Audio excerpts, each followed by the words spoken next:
维护着劳动者的基本人权是国家发展进步的指标。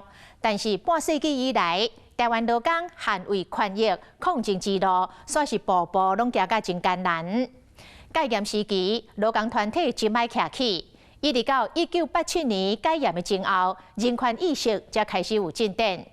像伫1988年，包括着客运甲台铁的司机员拢徛出来，用罢工罢驶的方式来抗议着无合理的薪资甲休假的制度。1990年代，台湾产业大量驶出去国外，真侪头家恶性来倒打，劳工的生活失去着保障，嘛引爆着全国关枪工人的抗争潮。经过一波又一波的行动。台湾劳工的人权意识安怎来觉醒？劳资关系无对等是毋是有改善？做伙来探讨。这笔钱是苦难的钱，他不可以向劳工要。对我来讲嘛，每一场都是我很大的抗争，工时的抗争，甚至我跟着官场工人的抗争。对工人来讲，就是他拼一场，搞不好会改变更多的东西。有一个人回了我。几年来，徛伫街头抗争第一线，伊是今年73岁毛振辉，台湾劳工运动代表的人物之一。我今天讲的没有经过煤矿的东西的话，就是我抬过我弟兄死亡的地方，然后我自己被抬出来，我会不会价值观会不一样？有可能就是那个人的样子，我把他抬出来，我到现在还能感觉到他的手是有温度的。看你们不要互相叫名字，因为来这就得互相离啊。我带你们进去走一段。伊带发射镜头深入炭坑，讲出着艰苦辉煌的采矿岁月。毛振辉1970年代捌做过6年的炭工。入炭坑袂输你跋性命，更加会深刻体会到劳工的卑微，淬炼成生命的养分。30岁时，伊专辑考入去桃园航勤维修部，后来留做工会，争取劳工的权益，并且见证台湾数十年来辛酸的工运史。到了机场的时候，精神上的压力非常非常大，它完全是军事化的管理，周围的人都互相监控。主管就跟我们讲了一句话，就是不好好做，明天就叫你走路。煤矿再怎么辛苦，它是肉体上的辛苦，可是那个时候你看得到，就是有很多不公平的东西。戒严时期，一切都被压抑着，仿佛不存在劳工运动，工会是温顺的，被驯化的。那当然，1987年的戒严开启了一个新的时代，我们把那个时代叫做社会运动狂飙的年代。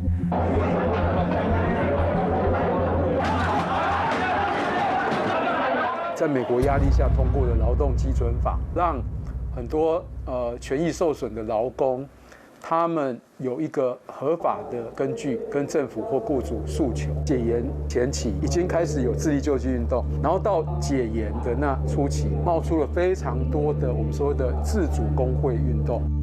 1980年代，政治限制社会竞争，一直到1984年劳动基准法通过甲实施。长期忍受不平等劳动环境的基层的劳工怨愤总算复发。桃园客运汽车公司因为年终奖金及红利的问题，爆发司机全面代工的风波，使得全线100多条路线中断。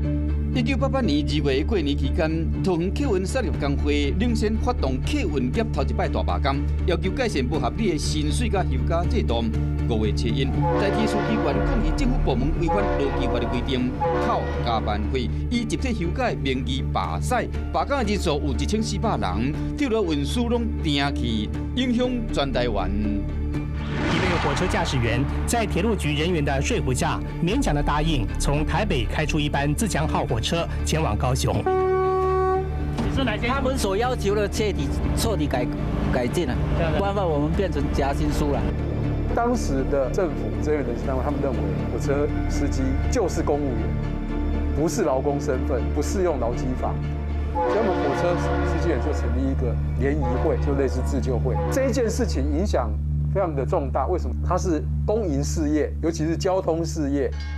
1988年，因讲是工运史上的关键时刻，为以后一连串的调度工会甲连续罢工调起鼓。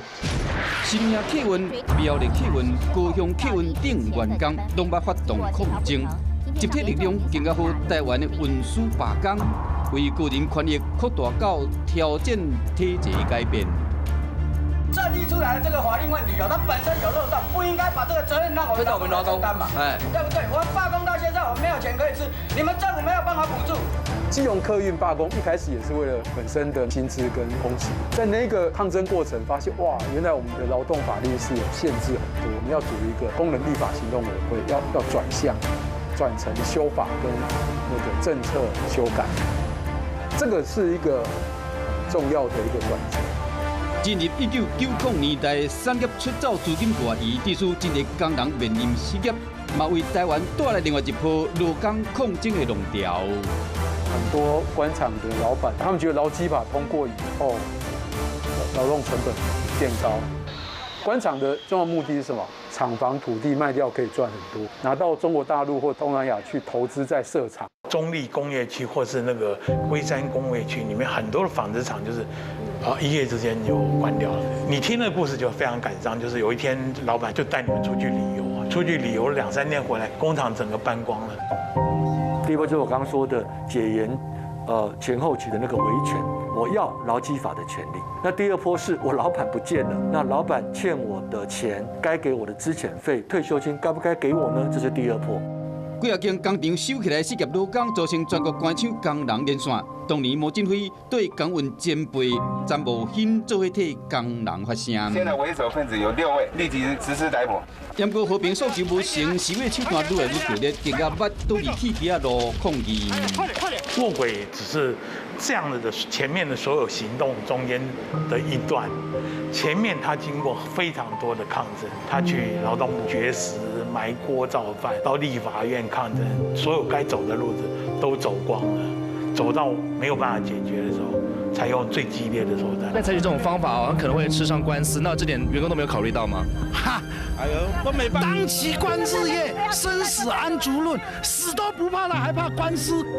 改革前后，劳工运动史上一连串的血泪行动，为小工人勇敢发声，在扩大串联，嘛为后期21世纪的台湾劳动环境打改变的基础。那2000年阿扁执政之后，开启了我刚刚说到劳基法特别法时代，修正国光。很多法律呢都是诞生在劳工运动又找到了一个新的动力，是嫌政府改革不够，或改革方向不对，这是我们说的解严后，我把它称为第3波劳工运动。80年代末期之后，你可以看到一个趋势的时候，几乎各行各业、每种身份的人都有意见。在大学里面，学生他们要求要自主，校园不能有审查言论，然后比如说妇女有抗议职场上的不平等，你可以看到说那时候的不满其实是一次性的爆发出来。后来台湾爆发一连串的工伤案，其中美国无线电公司RCA污染事件，总共造成1300多人有感，200多人死亡。我们那时候刚进去的时候就觉得那个喝的水真的是有味道，那地下水，我在里面常常也是身体会不舒服，肚子痛哈，那些反正有妇女病毛病很多。结果在87年一检查，果然就是卵巢癌。RCA 公司以生产电视、音响等等产品为主，却非法使用有毒的有机溶剂，致使真个员工因为安尼得到癌症。1700多个员工甲附近的居民陆续甲业者要求赔偿，后来更加拍20年的官司。它是一个很令人遗憾的公害加上劳工职业灾害的一个案例，也可以把它定性为是个由劳工团体出来协助而做的维权运动。1990年代，另外一件重大的工伤案是一位工人得到监理夫证的事件。